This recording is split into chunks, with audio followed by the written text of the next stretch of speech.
واتقوا کی بات جو معین بھائی آئی، ہمارے یہاں پر تقویٰ کا مطلب جو ہے عام طور پر ڈر کے معنی میں بھی لیا جاتا ہے۔ تقویٰ در حقیقت ہمیں کانفیڈنس دینے کا باعث ہے۔ اللہ تعالیٰ کا ڈر در حقیقت دنیا والوں سے بے خوفی کا سبب بنتا ہے۔ آپ دیکھیے، اس ذات باری تعالیٰ کا ڈر جس دل میں سمایا ہے، وہ دل جو ہے دنیا والوں سے مستغنی ہو جاتا ہے، پھر وہ کسی سے نہیں ڈرتا، وہ کسی سے نہیں ڈرتا۔ تو یہ جو لیول آف کانفیڈنس ہے، یہ اللہ تعالیٰ کے تقویٰ کے نتیجے میں حاصل ہوتا ہے۔ بالکل۔ لہٰذا ہم جو عام طور پر لفظ ڈر استعمال کرتے ہیں، وہ ڈر اس معنی میں نہیں ہے۔ مفسرین نے یہاں یہی بات بیان کی ہے کہ حضرت نوح علیہ السلام جو ہے حضرت آدم علیہ السلام کے بعد میں پہلے صاحب شریعت نبی تھے۔ اس لحاظ سے یہاں جو تقویٰ کا ایک بڑا امبریلا ہوگا وہ جو ہے شریعت ہے۔ تو ہر نبی کے ساتھ میں جب شریعت آتی ہے تو اس شریعت کی پابندی کریں گی وہ قوم، تو ظاہری بات ہے کہ وہ تقویٰ اختیار کریں گے۔ السلام علیکم ورحمۃ اللہ وبرکاتہ۔ عزیز ناظرین و ناظرات، رمضان المبارک کا مہینہ جاری و ساری ہے، اور چونکہ اس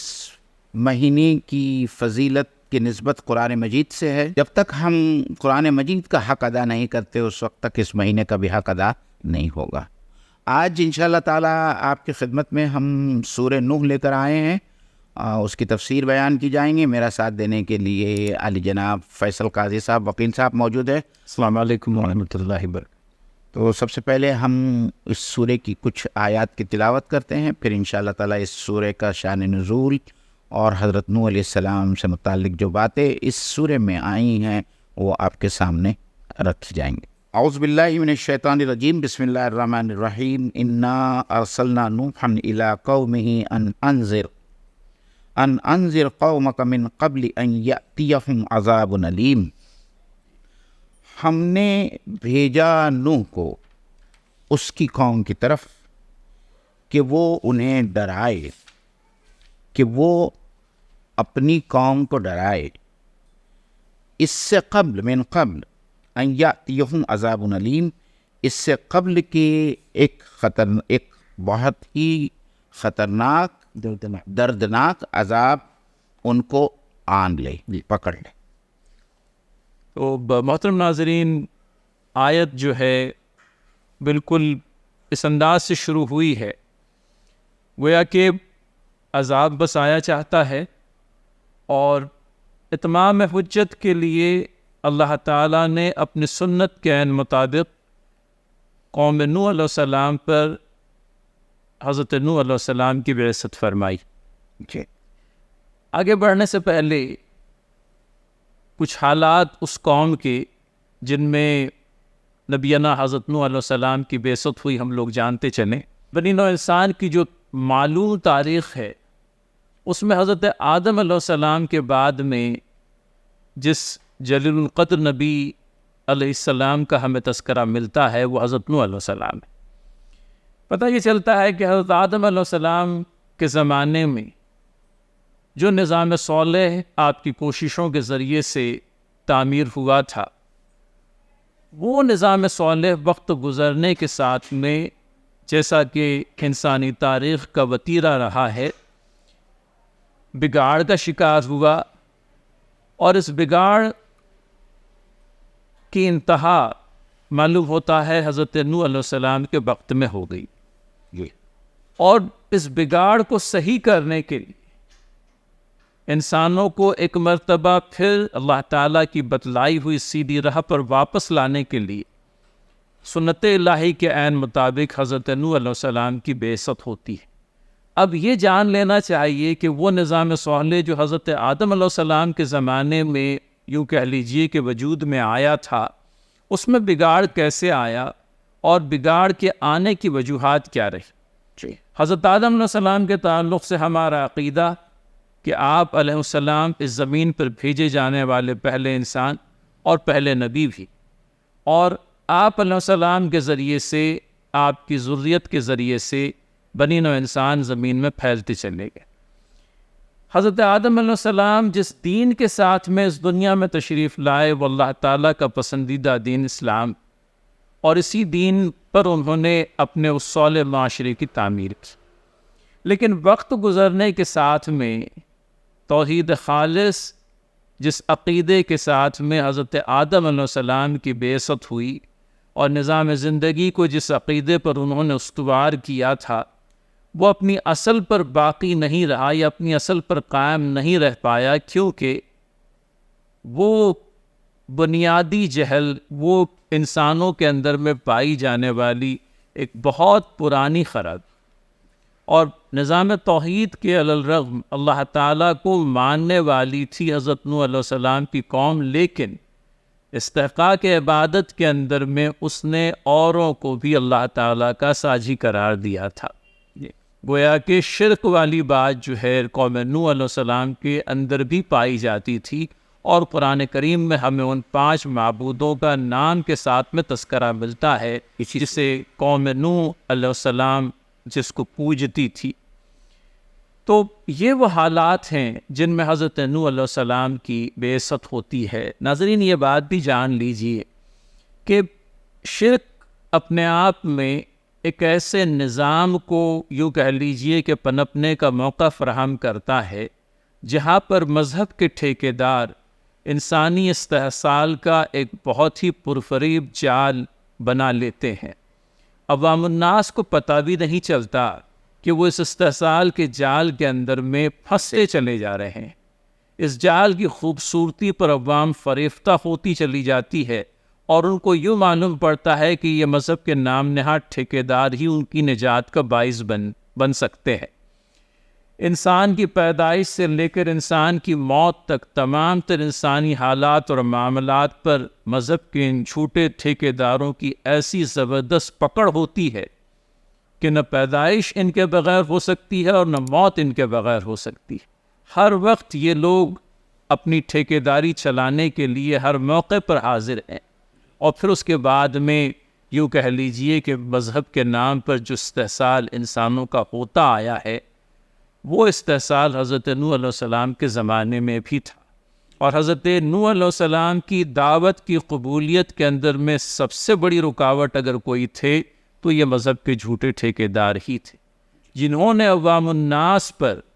اپنی یوں کہہ لیجئے کہ جادوئی اثر ڈال رکھا تھا، اور عوام الناس جو ہے ان کے اس گھیرے سے باہر نکلنے کا کوئی موقع ہی نہیں پاتے تھے۔ لہٰذا ہمیں یہ بات ملتی ہے قرآن کریم کے مطالعے سے کہ چند ایک افراد اس بات کی ہمت کر پائے، بھلے ہی وہ ان نام نہاد لوگوں کی نگاہ میں سماج کے پچھڑے ہوئے طبقے سے متعلق تھے، لہٰذا وہ لوگ حضرت نوح علیہ السلام پر ایمان لائے، کیونکہ ظلم کو سہتے سہتے ایک وقت آتا ہے جب مظلوم ظلم کے خلاف آواز اٹھا کر کے کھڑا ہو جاتا ہے۔ اور نوح علیہ السلام کے ساتھ میں یہی وہ افراد تھے جو مظلوم تھے، پچھڑے ہوئے تھے، دبا کر رکھے گئے افراد، اور ان لوگوں نے اٹھ کر اللہ کے اس برگزیدہ نبی نوح علیہ السلام کی دعوت پر لبیک کہا، اور ایک جمعیت ہے چھوٹی سی ہی صحیح حضرت نوح علیہ السلام کی دعوت تبلیغ کے نتیجے میں مشرف باسلام ہوئی۔ تو یہ وہ حالات ہیں ناظرین جس کے اندر میں آیات مبارکہ نازل ہو رہی ہیں۔ معلوم ہوتا ہے کہ قوم کا اخلاقی انحطاط اپنی انتہا کو پہنچ چکا تھا، اور ایک ایسا وقت آ گیا تھا جہاں اللہ تعالیٰ کی طرف سے اس قوم کے سلسلے میں کوئی زبردست فیصلہ صادر ہونے والا تھا، لیکن سنت الہی اس بات کے متقاضی ہوئی کہ اس فیصلے کو صادر کرنے سے پہلے اس بگڑی ہوئی قوم کو سدھر جانے کا ایک اور موقع فراہم کیا جائے۔ فیصل بھائی، 2 مزید باتیں اس میں ہم ناظرین کے سامنے رکھتے چلے۔ ایک تو یہ کہ حضرت نوح علیہ السلام کی پوری زندگی سے اس سورہ کے اندر بحث نہیں کی گئی۔ اس بحث کا عمود جو ہے، اس کا جو مرکزی مضمون ہے، وہ حضرت نوح علیہ السلام کی دعوت کی جہد اور دعوت کی کتنی کوششیں انہوں نے کی۔ تو سب سے پہلا مرکزی مضمون تو یہ ہے، حضرت نوح علیہ السلام کی زندگی کو اللہ تعالیٰ نے اپنے قرآن مجید میں، اپنے کلام میں، سورہ یونس اور سورہ ہود میں اس کا تذکرہ کیا ہے، جہاں ان کے نام کا بنائے جانے کا تذکرہ اور دیگر ایکٹیویٹیز کا تذکرہ کیا گیا۔ ہم یہ اضافہ بھی کرتے چلیں معین بھائی کہ قرآن کی دیگر صورتوں کے اندر میں بھی حضرت نوح علیہ السلام کا تذکرہ آیا ہے، لیکن اس میں خصوص اور یہ کہنا بھی اور یہ سمجھنا بھی بہت ضروری ہے کہ اللہ کے رسول صلی اللہ علیہ وسلم پر سورہ نوح اس وقت نازل ہوئی ہے جب آپ صلی اللہ علیہ وسلم اور صحابہ دعوت دے کر بہت وقت گزر چکا تھا. ایسے میں حضرت نوح علیہ السلام کا کردار پیش کیا گیا اور اللہ کے رسول صلی اللہ علیہ وسلم کو اور صحابہ کو اس بات کی تسلی دی گئی کہ حضرت نوح علیہ السلام نے اپنی قوم میں 900 سال دعوت کا کام کیا, اور دعوت کا کام بھی کیسی سنسیئرٹی اور کمٹمنٹ اور سنجیدگی کے ساتھ میں کیا, جیسا کہ ہم آگے اس سورے میں پڑھیں گے. تو دراصل اللہ تعالیٰ آپ صلی اللہ علیہ وسلم اور اصحاب کو بھی جو ہے یہ تسلی دینا چاہتے تھے کہ حضرت نوح علیہ السلام کا کردار اور آپ کی پوری زندگی ان کے نظروں کے سامنے رہے اور دعوت کے کام میں کسی قسم کی کمی نہ ہونے پائے. اور اس کا پچھلی سورے سے بھی وہی تعلق ہے کہ سورہ معارج کے اندر جیسا کہ ہم نے پڑھا, جنہوں نے رسولوں کی دعوت کی تکذیب کی اور انہوں نے رسولوں سے اس بات کا مطالبہ کیا کہ عذاب کو نازل کیا جائے یا وہ عذاب نازل کیوں نہیں ہوتا. تو بہرحال اگر ہم اس سورے کے آگے کے مشمولات کو پڑھیں گے اور کنٹینٹ کو پڑھیں گے تو ہم کو سمجھ میں آئے گا کہ اللہ تعالیٰ کی سنت کیا ہے. اور دوسری بات وکیل صاحب ایک یہ بھی ہے کہ دیکھیے حضرت نوح کا زمانہ حضرت عیسیٰ علیہ السلام سے تقریباً 1600 سال پہلے کا زمانہ ہے یہ, اور کچھ مورخین نے یہ بھی لکھا ہے کہ حضرت نوح علیہ السلام حضرت آدم علیہ السلام کی 10ویں نسل میں سے تھے, اور حضرت نوح سے پہلے بھی جو ہے بہت سارے رسل گزرے ہیں. قرآن مجید کا خود بیان ہے کہ حضرت نوح علیہ السلام کی قوم نے حضرت نوح علیہ السلام سے پہلے بھی رسولوں کی تکذیب کی ہے, اور اس کے بعد میں حضرت نوح علیہ السلام آتے ہیں جن کی تکذیب کی جاتی ہے, جن کی دعوت کا انکار کیا جاتا ہے. تو مطلب یہ کہ بہت وقت سے اللہ تعالیٰ کنٹینیوسلی رسولوں کے ذریعے, پیغمبروں کے ذریعے دعوت دے رہے تھے, دعوت دینے کا کام جاری و ساری تھا. اور جیسا کہ اللہ کی سنت رہی, جیسا کہ آپ نے بتایا کہ ایک وقت دیا جاتا ہے جب تک اتمام حجت نہیں ہوتی اللہ تعالیٰ کا عذاب نازل نہیں ہوتا. تو یہاں وہی بات کہی جا رہی ہے کہ ہم نے نوح کو بھیجا اس کی قوم کی طرف کہ وہ ڈرائے. یہاں انذر کا لفظ آیا ہے, مطلب یہ اللہ تعالیٰ کا حکم ہے جو اللہ تعالیٰ اس طریقے سے بیان کر رہے ہیں کہ حضرت نوح علیہ السلام کو اللہ تعالیٰ نے یہ حکم دیا کہ وہ اپنی قوم کو ڈرائے, اس سے قبل کہ ان کے اوپر اللہ تعالیٰ کا ایک دردناک عذاب آ جائے. تو حضرات ناظرین و ناظرات اس بات کو پیش نظر رکھیں کہ ایک وقت آ جاتا ہے جب کہ قوموں کی قسمتوں کا فیصلہ اللہ تعالیٰ کے حکم سے ہو کر رہتا ہے. یہ وہ گھڑی ہے جب کہ یہ محسوس کیا گیا کہ انحطاط اپنی عروج کو پہنچ چکا ہے, لیکن پھر بھی اللہ تعالیٰ ایک بگڑی ہوئی قوم کو سدھر جانے کا فائنل اپارچونٹی, ایک آخری موقع دینا اللہ تعالیٰ کی گویا کہ سنت رہی ہے. اور وہی سنت متقاضی ہوئی کہ حضرت نوح علیہ السلام کو اس قوم کی طرف بحیثیت رسول بھیجا جائے. اور گو کہ آیات پڑھنے پر ایسا معلوم ہوتا ہے کہ بس بعثت ہوئی, دعوت دی گئی, دعوت کا انکار ہوا اور عذاب آ گیا, لیکن ایسا نہیں ہے. 900 اور 950 برس کی کوشش ہے. آپ اندازہ کریں ناظرین کہ 900 سال کہتے کسے ہیں, 9 صدیوں تک اللہ تعالیٰ کا ایک بندگان خدا کو مسلسل اللہ تعالیٰ کی طرف بلا رہا ہے, اور اس پر ایمان لانے والے اس انتھک کوشش کے نتیجے میں کتنے ہیں؟ وہ جو نوح علیہ السلام کی کشتی پر سوار ہو گئے تھے, جی چند افراد مفسرین نے کہا ہے کہ تقریباً 80 کے لگ بھگ صرف لوگ. تو 900 سال کی کوشش اور 900 سال کی کوشش کے اندر میں 80 افراد کا حلقہ بگوش اسلام ہونا, اس سے کسی پرکار کی بددلی یا کسی پرکار کا یوں کہہ لیجئے کہ ہمارے ذہن کے اندر میں کبھی کبھی خیالات پھٹکنے لگتے ہیں. اس طرح سے نہیں ہونا چاہیے. حق کی دعوت کو قبول کرنے والے اور حق کے پرچم کے تئیں آنے والوں کی تعداد کم ہی رہی ہے, لیکن اس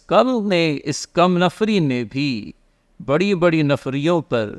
اپنی حقانیت منوائی ہے. نوح علیہ السلام کی کشتی میں سوار یہی وہ افراد ہیں جن سے انسانی نسل آگے بڑھی. تو یہ وہ افراد ہیں جو اس طویل کوشش کے نتیجے میں حلقہ بگوش اسلام ہوئے, اور ہمیں آگے چل کر کے اسی سورہ کے اندر میں وہ آیت بھی ملے گی جب حضرت نوح علیہ السلام نے اللہ تعالیٰ سے فریاد کی ہے کہ میں اپنی تمام تر کوششیں اس قوم پر صرف کر چکا، اب ان کے اندر میں میری کوششوں کے نتیجے میں جو لوگ تجھ پر ایمان لائے وہ اپنی جگہ، لیکن بقیہ افراد جو بچے ہیں وہ زمین پر اس قسم کے افراد ہیں کہ اگر ان کا وجود صفحہ ہستی سے پر باقی رہا تو یہ آئندہ پیدا ہونے والے لوگوں کو بھی فاسق و فاجر ہی کریں گے۔ لہٰذا اے باری تعالیٰ تو اس قوم کا فیصلہ فرما۔ اور یہ وہ وقت تھا جب اللہ تعالیٰ نے در حقیقت اس قوم کا فیصلہ ہی کر دیا۔ تو یہ جو دعا ہم لوگوں کو ملتی ہے حضرت نوح علیہ السلام کے سلسلے میں انشاءاللہ اسی سورہ میں آگے آئے گی۔ یہاں پر اس حد تک کہ اللہ تعالیٰ نے اتمام حجت کے لیے حضرت نوح علیہ السلام کو بھیجا۔ آپ نے 900 سے 950 برس تک اپنی قوم کے اندر میں اللہ تعالیٰ کے دین کی تبلیغ کا کام کیا۔ چند ایک افراد آپ پر ایمان لائے اور پھر اللہ تعالیٰ نے ایک دردناک عذاب کے ذریعے سے اس قوم کا صفایا کر دیا۔ تو انذار کا لفظ آیا ہے جی، اور معین بھائی ڈرانے والی بات بھی اس میں شامل، اور صاحب تدبر نے جو ترجمہ کیا ہے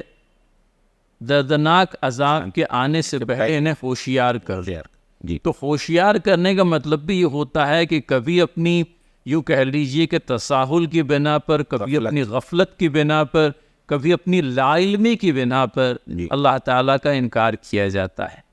لہٰذا اس لا علمی کو، اس تساہل کو، اس غفلت کو ختم کرنے کے لیے مختلف انبیاء علیہ السلام کی بعثت۔ تو انذار کے اندر میں جہاں اللہ تعالیٰ سے ڈراوا، اللہ تعالیٰ سے ڈرانا مقصود ہے، انذار کے اندر میں خوابیدہ غفلت کے اندر میں پڑے ہوئے انسانوں کو جگانا بھی مقصود ہوتا ہے آفلی۔ تو انذار کا لفظ عام طور پر ہمارے یہاں اللہ تعالیٰ کا ڈر سنایا، جی جی جی، ہوشیار کرنا بھی اس کے اندر وارننگ بھی ہے۔ جس طریقے سے ایک سڑک ہوتی ہے اور سڑک کے اوپر ڈرائیور کے لیے جو ہے مختلف پوسٹ لگا دیے جاتے ہیں کہ بھئی آگے کا ایریا جو ہے یا آگے آنے والا راستہ جو ہے وہ ایکسیڈنٹ پرون ہے، اس سے مراد یہ ہے کہ ڈرائیور کو قبل از وقت ہوشیار کیا جا رہا ہے کہ اگر تم ہوشیار نہیں ہوئے، الرٹ نہیں ہوئے تو تمہاری گاڑی کو حادثہ پیش آ سکتا ہے۔ تو بس یہی اسی قسم کی بات یہاں پہ بھی آئی ہے۔ اور اگلی آیت قال یا قوم انی لکم نذیر مبین، جی، اور حضرت نوح علیہ السلام کا قول یہاں لکھا جا رہا ہے اور کہا جا رہا ہے قال یا قوم، اے میری قوم، انی لکم نذیر مبین، میں تمہاری طرف ایک صاف ڈرانے والا یا تم کو ہوشیار کرنے والا بنا کے بھیجا گیا۔ اور یہ آیت سورہ الذاریات میں تو 2-3 جگہ پر آئی ہے، انی لکم منہ نذیر مبین، میں اللہ تعالیٰ کی طرف سے تمہیں ہوشیار کرنے والا اور ڈرانے والا بنا کے بھیجا گیا۔ تو یہاں دونوں باتیں ہیں، ایک تو یہ ہے کہ حضرت نوح علیہ السلام یہ کہنا چاہتے ہیں کہ یہ کوئی ان کی اپنی طرف سے گھڑی ہوئی بات نہیں ہے جو وہ لوگوں کے سامنے پیش کر رہے ہیں، بلکہ اس کام پر اللہ کی طرف سے ان کو مبعوث کیا گیا، یہ کام اللہ کی طرف سے ان کو دیا گیا ہے کہ اللہ کے بندوں کو وہ ہوشیار کریں، ڈرائیں اور اس قسم کی وارننگ دیں، آنے والے خطرات سے آگاہ کریں۔ اور نذیر المبین کے بارے میں صاحب تدبر قرآن نے ایک اچھی بات لکھی ہے، اور وہ یہ ہے کہ عرب کا جو معاشرہ تھا، آپ اب اس کو جو ہے کفار قریش کی طرف سے ان کی نظر سے دیکھیے۔ اس زمانے میں جب ایک قبیلہ دوسرے قبیلے پر حملہ آور ہوتا تھا اور اس کی خبر اگر کسی شخص کو ہو جاتی تھی تو وہ بہت تیزی سے گھوڑا دوڑاتا ہوا، چلاتے ہوئے اپنے کپڑوں کو پھاڑتا ہوا سامنے والے قبیلے کو جا کر کہتا تھا کہ ہمارے قبیلے پر کوئی دوسرا قبیلہ حملہ آور ہو رہا ہے، اور اس کی بات کو سمجھا جاتا تھا اور اسے نذیر اریاں کہا جاتا تھا اس زمانے میں۔ تو یہاں اللہ تعالیٰ نے اسی نذیر کے لفظ کو استعمال کیا ہے، لیکن اللہ کی کتاب بہت ہی سنجیدہ کتاب ہے، باوقار کتاب ہے، یہاں وہ لفظ اریاں کی جگہ پر اللہ تعالیٰ نے لفظ جو ہے مبین کا لفظ استعمال، ایک دم صاف اور واضح ڈرانے والا میں اللہ تعالیٰ کی طرف سے بنا کر بھیجا گیا۔ بالکل، میں مبین کے لفظ سے بنیادی طور پر یہ بھی سمجھتے چلیں کہ بین قرآن کریم کی آیات کو آیات بینہ بھی کہا گیا ہے، تو وہ آیات جن میں کوئی ابہام نہیں، وہ آیات جو ذو معنی نہیں ہے، وہ آیات جو اپنے آپ پہ بالکل مترشح ہیں. تو اسی طرح سے اور ان آیات کو پہنچانے والا نبی بھی اپنے آپ میں نذیر مبین، اس کے ڈراوے میں، اس کے ہوشیار کرنے میں، اس کے خبردار کرنے میں کسی پرکار کا کوئی ابہام نہیں. وہ اگر کسی بات سے آپ کو خبردار کر رہا ہے تو اس کے پیچھے اس کا یقین اور ایقان ہے، اس کے پیچھے اس کا کنوکشن ہے، اس کے پیچھے حد درجہ یوں کہہ لیجئے کہ اس بات کا یقین ہے کہ یہ شے بالکل اسی طرح سے ہونے جا رہی ہے اس طرح سے رات کے خاتمے پر صبح جو ہے نمودار ہونے والی. تو حضرات انبیاء علیہ الصلوۃ والسلام کے کنوکشن پر بھی دلالت کرتا ہے نذیر مبین، کہ میں نے جس بات کو حق جانا وہی بات میں تم سے کہتا ہوں، اور اس یقین کے ساتھ میں کہتا ہوں کہ یہ چیز پیش آ کر کے رہے گی، کیونکہ یہ اللہ تعالیٰ کی طرف سے اس کو بتائی گئی ہے. جی. انبیاء علیہ السلام معمور من اللہ ہوتے ہیں، اور ان کی زبان سے جو بات بھی نکلتی ہے وہ سراسر حق ہوتی ہے. اللہ کے نبی صلی اللہ علیہ وسلم کی وہ حدیث معین بھائی یاد آ گئی. اصحاب رسول اللہ صلی اللہ علیہ وسلم میں حضرت عبداللہ بن عمر بن العاص کا تذکرہ آتا ہے، جو اللہ کے نبی صلی اللہ علیہ وسلم کی زبان مبارک سے نکلنے والا ہر کلمہ جو ہے لکھ لیا کرتے تھے. اس پر چند بزرگ اصحاب نے رضی اللہ تعالیٰ عنہم اجمعین کہیں یہ بات کہی کہ تم اللہ کے نبی صلی اللہ علیہ وسلم کی زبان سے نکلنے والی ہر بات کیوں لکھ لیتے ہو؟ کبھی اللہ کے نبی صلی اللہ علیہ وسلم کسی کیفیت میں ہوتے ہیں، کسی اور وقت میں کوئی اور کیفیت ہوتی ہے، لہٰذا گویا کہ ڈسکریج کیا گیا ہر ایک بات کو قلم بند کرنے سے. عبداللہ بن عمرو بن العاص رضی اللہ تعالیٰ عنہ نوجوان صحابی تھے، اللہ کے رسول صلی اللہ علیہ وسلم کے پاس پہنچے اور بات کہی کہ میں ایسا کرتا ہوں اور اس پر یہ اور یہ بات کہی گئی ہے. تو کہا اللہ کے نبی صلی اللہ علیہ وسلم نے لکھو، اور اس تمانیت اور یقین کے ساتھ لکھو کہ زبان سے حق کے علاوہ اور کچھ نہیں نکلا. تو یہ حضرات انبیاء علیہ السلام کا خاصہ رہا ہے. انسانوں میں سے ہی اللہ تعالیٰ انتخاب فرماتے تھے، لیکن نبی ہوتا ہے اور اس کی زبان سے حق کے علاوہ اور کچھ نہیں نکلتا. نذیر المبین، میں اپنی قوم کے لیے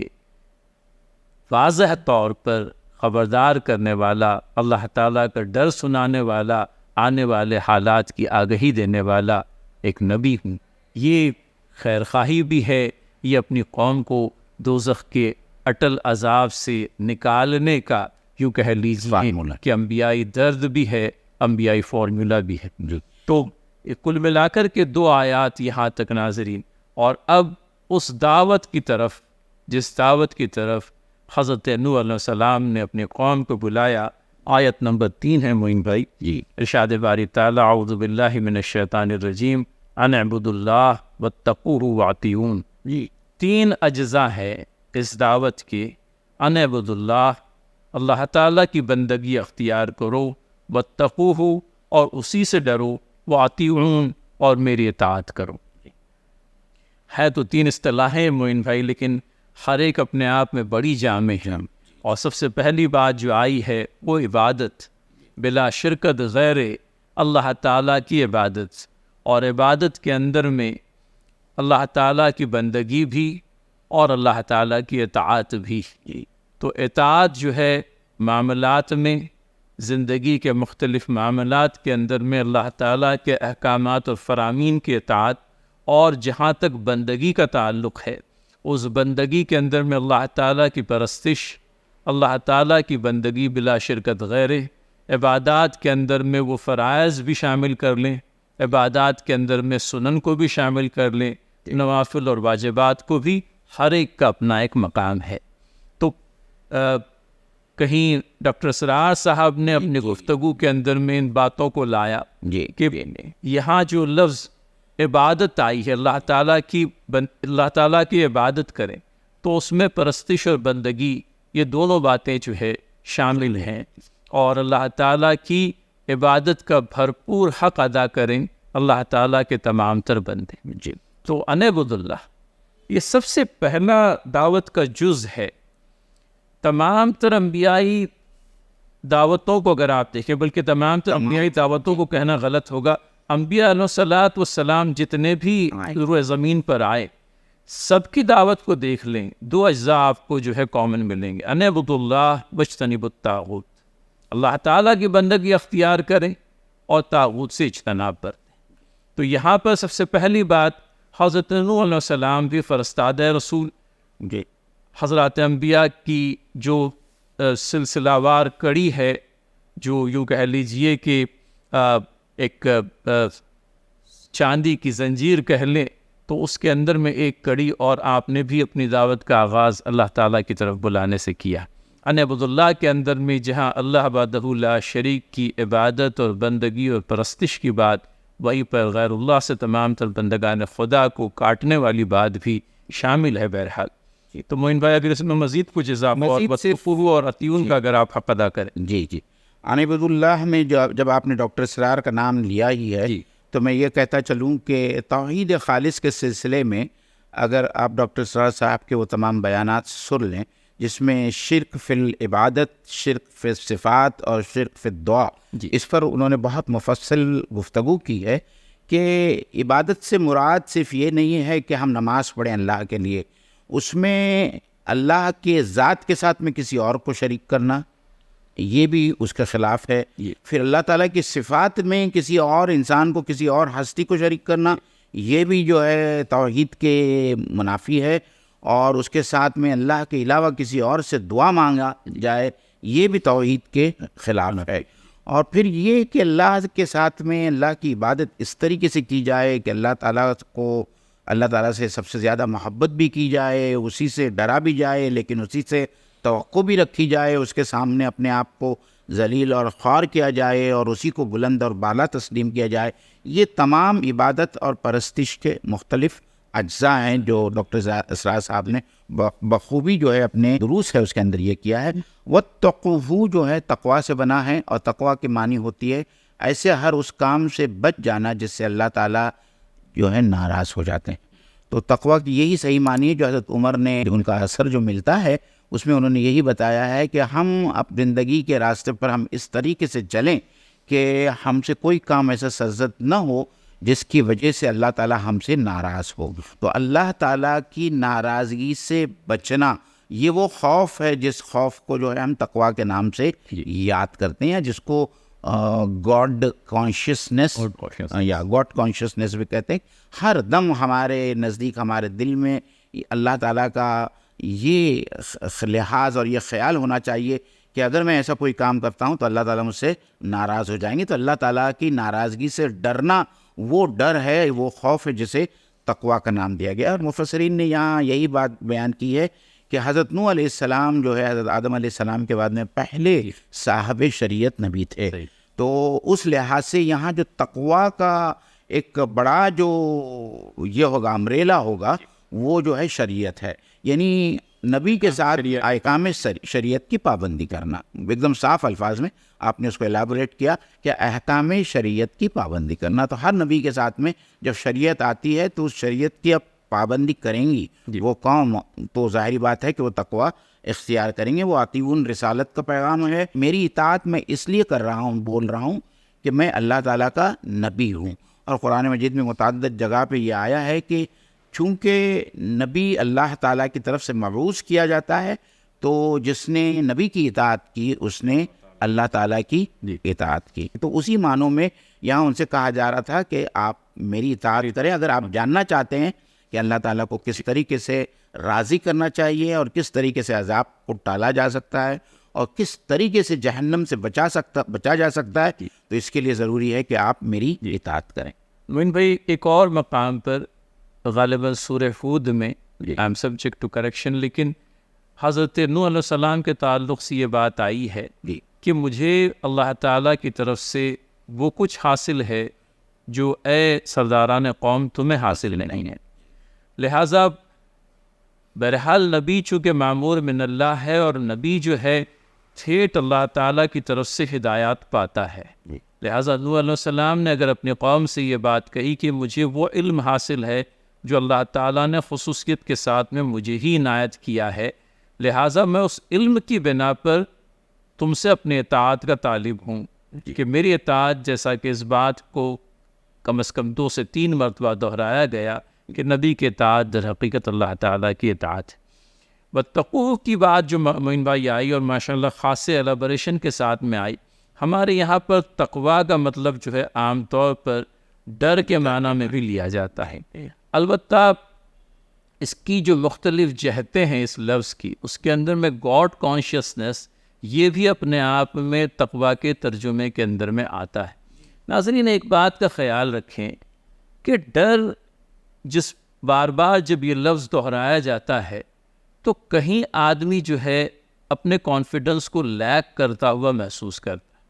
تقویٰ در حقیقت ہمیں کانفیڈنس دینے کا باعث ہے، اس بات کو سمجھتے چلیں۔ اللہ تعالیٰ کا ڈر در حقیقت دنیا والوں سے بے خوفی کا سبب بنتا ہے۔ آپ دیکھیں اس ذات باری تعالیٰ کا ڈر جس دل میں سمایا ہے وہ دل جو ہے دنیا والوں سے مستغنی ہو جاتا ہے، پھر وہ کسی سے نہیں ڈرتا، وہ کسی سے نہیں ڈرتا۔ تو یہ جو لیول آف کانفیڈنس ہے یہ اللہ تعالیٰ کے تقویٰ کے نتیجے میں حاصل ہوتا ہے۔ بالکل۔ لہٰذا ہم جو عام طور پر لفظ ڈر استعمال کرتے ہیں وہ ڈر اس معنی میں نہیں ہے، یہ وہ ڈر ہے جو اللہ تعالیٰ سے قربت کا باعث بن جاتا ہے، یہ وہ ڈر ہے جو اللہ تعالیٰ کی رضا کا سبب بن جاتا ہے، یہ وہ ڈر ہے جو دنیا والوں سے بندے کو مستغنی کر دیتا ہے اور دنیا کے تمام تر خوف سے اس کو آزاد کر دیتا ہے۔ تو یہ ہے تقویٰ۔ آپ دیکھیے تو حضرات انبیاء علیہ الصلوۃ والسلام کی دعوت دیکھیے اپنے آپ میں کتنی جامع، دنیا کے تمام تر معبودان خود ساختہ سے نکال کر ایک اللہ وحدہ لا شریک کی بندگی میں بندے کو دینا در حقیقت بندے کی اپنی معراج ہے کہ وہ کسی اور سے نہیں اپنے پیدا کرنے والے سے وابستہ ہو گیا اور اس کی ساری امیدوں کا محور و مرکز و مرجع وہ رب تعالیٰ بن گیا جو در حقیقت سارا کا سارا استحقاق خداوندی اپنے اندر میں رکھتا ہے۔ فضل بھائی آپ کی اس بات سے مجھے ایک اور بات یاد آئی، وہ حدیث قدسی یاد آئی جس میں اللہ تعالیٰ خود فرماتے ہیں کہ جب بندہ میرا تقرب حاصل کرتا ہے تو میں اس کی آنکھیں بن جاتا ہوں جس سے وہ دیکھتا ہے، میں اس کی زبان بن جاتا ہوں جس سے وہ بولتا ہے، میں اس کے ہاتھ اور پیر بن جاتا ہوں جس سے وہ کام کرتا ہے اور چلتا پھرتا ہے۔ تو اس سے بڑی بات اور کیا ہو سکتی ہے؟ اور یہ معراج آدمیت ہے جو کسی کو حاصل ہو جائے کہ اللہ تعالیٰ اس کے تعلق سے اس کا تعلق اللہ تعالیٰ سے اس قدر مضبوط ہو جائے کہ ان کیفیات کا ظہور اس کی ذات میں دیکھنے کے لیے ہم کو ملے۔ اور فیصل بھائی آپ نے جو دوسری بات حضرت نوح علیہ السلام سے کے متعلق کہی جو سورہ ہود میں ہو بہو بعین ہی وہی بات حضرت ابراہیم علیہ السلام اپنے والد محترم سے کہتے ہیں کہ مجھے اللہ تعالیٰ کی طرف سے وہ علم حاصل ہے جو تم کو حاصل نہیں ہوا ہے اور اسی علم کی بنیاد پر میں تم کو دعوت دیتا ہوں۔ جی بالکل صحیح۔ تو یہ بات تو بہرحال حضرت انبیاء علیہ الصلوۃ والسلام کا خاصہ رہی ہے کہ وہی جو ہے وہ کسی نبی پر ہی نازل ہوتی ہے اور وہی کے ذریعے سے اللہ تعالیٰ حضرت انبیاء علیہ الصلوۃ والسلام کو یوں کہہ لیجئے کہ بنی نوع انسان کی تربیت کا اور اللہ تعالیٰ کی طرف بلانے کا گر اور طریقہ سکھلاتے ہیں۔ تو یہ اللہ تعالیٰ کی خصوصی عنایت ہے بندگان خدا پر کہ نہ صرف پیدا کیا بلکہ پیدا کرنے کے بعد میں سیدھی راہ چلنے کے لیے افراد اور ذرائع بھی مہیا کی۔ اور تو میں سمجھتا ہوں کہ تینوں باتیں الحمدللہ ان اعبدوا اللہ واتقوہ واطیعون ان کی تشریح جس قدر ممکن ہے ناظرین ہم نے آپ کے سامنے رکھی، اور یہ کرنے کے نتیجے اللہ تعالیٰ کی بندگی اختیار کرنا، اللہ تعالیٰ کا تقویٰ اختیار کرنا اور حضرات انبیاء علیہ الصلوۃ والسلام کی اطاعت کرنے کے نتیجے میں کیا ہونے والا۔ حضرت نوح علیہ السلام نے اپنی قوم کو اس کی پیشگی اطلاع دی۔ ارشاد باری تعالیٰ ہے اعوذ باللہ من الشیطان الرجیم بسم اللہ الرحمن الرحیم یغفر لکم من ذنوبکم ویؤخرکم الی اجل مسمی، اللہ تمہارے گناہ معاف کر دے گا، تم کو مہلت دے گا ایک معین مدت تک۔ تو گناہ معاف کرنے کے سلسلے میں معین بھائی یہ کہ وہ زندگی جو کل تک خدا فراموشی والی زندگی تھی اور خدا فراموشی کے نتیجے میں جو گناہ سرزد ہوئے اللہ تعالیٰ ان گناہوں کو معاف فرمائے گا اللہ تعالیٰ پر ایمان لانے کے نتیجے میں۔ تو کہیں یہ بات بھی چونکہ یغفر لکم من ذنوبکم کے الفاظ آئے ہیں، لہٰذا اس بات کا خلاصہ ضروری معلوم ہوتا ہے کہ ایمان لانے کے بعد میں اگر خدا نخواستہ کوئی گناہ بندہ مومن سے سرزد ہو جاتا ہے تو اس کی معافی تلافی کے لیے اسے بہرحال اللہ تعالیٰ سے رجوع ہونا ہوگا، توبہ کرنی ہوگی۔ یہاں جن گناہوں کی معافی کا تذکرہ آیا ہے وہ ایمان لانے سے پہلے والی جو زندگی تھی اور اس ایمان سے خالی زندگی میں جو گناہ ہو گئے ان کی مغفرت کی بات آئی ہے۔ اور پھر اس کے بعد میں مزید ارشاد باری تعالیٰ یہ بھی کہ تمہیں ایک وقت معین تک اللہ تعالیٰ جو ہے باقی رکھے گا، یوں کہہ لیجیے کہ جو الفاظ آئے ہیں تم کو ایک وقت معین تک مہلت دے گا۔ معین بھائی اس کے اندر میں بھی چند ایک باتیں جو آ گئی ہیں اگر ان کا خلاصہ ہو جائے، یہ باقی رکھنے میں یا مہلت دینے میں کیا مطلب؟ اس کے لیے جو ہے ان اجل اللہ، پہلے ہم اس کو پڑھ لیتے ہیں، اس کے بعد اچھا اس کے آگے کا جو جی وہ سے ٹکڑا جڑا ہوا ہے، ان اجل اللہ اذا جاء لا یؤخر لو کنتم تعلمون۔ ترجمہ اس طرح سے ہے کہ بے شک اللہ کی مقرر کی ہوئی مدت جب آ جائے گی تو وہ ٹالے نہیں ٹلے گی، کاش کہ تم اس کو سمجھتے۔ تو یہ مدت کیا ہے معین بھائی؟ اور یہ مدت ایسی جو ٹالے نہیں ٹلے گی۔ اور پھر حضرت نوح علیہ السلام کا یہ بھی بیان کہ کاش تم اس بات کو سمجھتے۔ تو ناظرین اکرام، ایک بات جو وکیل صاحب نے کہی میں اس کو دہراتا چلوں، بلکہ ایک حدیث کی روشنی میں اس کو ہم بہتر سمجھ سکتے ہیں کہ اللہ کے رسول صلی اللہ علیہ وسلم نے یہ ارشاد فرمایا کہ جو شخص کفر سے اسلام میں داخل ہوتا ہے اللہ تعالیٰ اس کو تمام گناہوں سے پاک و صاف کر دیتے ہیں۔ اس کی کیفیت ایسے ہی ہوتی ہے جیسے کہ وہ ابھی ابھی ماں کے پیٹ سے باہر نکلا۔ تو یہ تو ایک حدیث ہے جو قرآن کے اسی آیت کی تشریح کرتی ہے جو یہاں فرمایا گیا ہے کہ اس سے کفر کی حالت میں اور اسلام لانے سے پہلے کی زندگی میں اس کے جتنے گناہ ہوئے ہیں ان گناہوں کو اللہ تعالیٰ معاف کر دیتا ہے۔ لیکن ایمان لانے کے بعد میں جو واقعہ ہمارے اور آپ کے ساتھ میں بھی ہے کہ ایمان لانے کے بعد میں جو ہم سے گناہ ہوتے ہیں ہم کو بہرحال توبہ کرنا ضروری ہے، اور ایسے گناہ جس میں ہم نے کسی کی حق تلفی کی ہے، کسی کا حق مارا ہے، تو بہرحال وہ توبہ کرنے سے بھی معاف نہیں ہوتی، وہ لوگوں کا حق ہم کو واپس دینا ہوگا، اس کے حق کی تلافی کرنا ہوگا، تب ہی وہ گناہ معاف کیے جائیں گے۔ ورنہ عند اللہ جس آدمی کے ساتھ میں ظلم ہوا ہے یا اس کا حق مارا گیا ہے وہ اللہ کی بارگاہ میں اپنا حق آپ سے طلب کرے گا۔ یہ دو وضاحتیں تھی۔ اس کے بعد میں اللہ تعالیٰ یہ کہہ رہا ہے کہ اللہ تعالیٰ کی ایک سنت ہے، اور وہ سنت یہ ہے کہ ہماری سب کی تقدیریں جو اللہ تعالیٰ نے لکھی ہے اس کے اندر ہماری عمر طبعی جو ہے آلریڈی مقدر کر دی گئی ہیں، ٹھیک ہے۔ لیکن اگر قوم من حیث القوم اس اخلاقی زوال کو گزرتی ہے کہ جب اللہ تعالیٰ کا عذاب اس کے اوپر جسٹیفائی ہو جاتا ہے، یا اللہ تعالیٰ کی عذاب اتمام حجت ہو جاتا ہے جہاں اللہ تعالیٰ کسی قوم کے اوپر عذاب نازل فرماتا ہے، تو پھر وہ اپنی طبعی عمر کو پہنچنے سے پہلے اس قوم کو جب اللہ تعالیٰ عذاب دیتا ہے تو اس قوم کے ساتھ میں وہ سبھی لوگ ختم ہو جاتے ہیں۔ تو یہاں حضرت نوح علیہ السلام اپنی قوم سے یہی کہہ رہے ہیں کہ اگر تم توبہ کرتے ہو، اگر تم ایمان لاتے ہو اور شریعت کے مطابق عمل کرتے ہو تو ظاہری بات ہے کہ نیک سے نیک انسان ہو اس کو مرنا تو ہے ہی ہے۔ تو یہ جو مہلت کی بات ہو رہی ہے وہ یہ ہے کہ تمہارے عمر طبعی تک اللہ تعالیٰ تم کو زندہ رکھے گا اور موقع دے گا کہ تم جتنی عبادت کرنا چاہتے ہو کرو، جیسے زندہ رہنا چاہتے ہو زندہ رہو۔ لیکن اگر تم نے ایسا نہیں کیا، ایمان نہیں لایا اور اخلاقی گراوٹ اسی طریقے سے جاری و ساری رہی یہاں تک کہ اللہ کے عذاب تم کو آ کر پکڑ لے گا، تو ہو سکتا ہے کہ وہ عمر طبعی سے پہلے جو ہے اللہ تعالیٰ پوری قوم کو جو ہے ختم کر دے۔ بہت صحیح معین بھائی، تو یہ دونوں پہلو جو ہے ناظرین ہمارے سامنے رہے، اور اس کے بعد میں آخر کا جو ٹکڑا ہے معین بھائی، کاش تم اس کو سمجھو، تو یہ بھی ایک یوں کہہ لیجیے کہ انبیائی درد جو ہے اپنی قوم کے تعلق سے وہ اول پڑتا ہے کہ اپنی بات کو سمجھانے کے بعد میں اس بات کی توقع کہ قوم میری بات کو سمجھ جائے،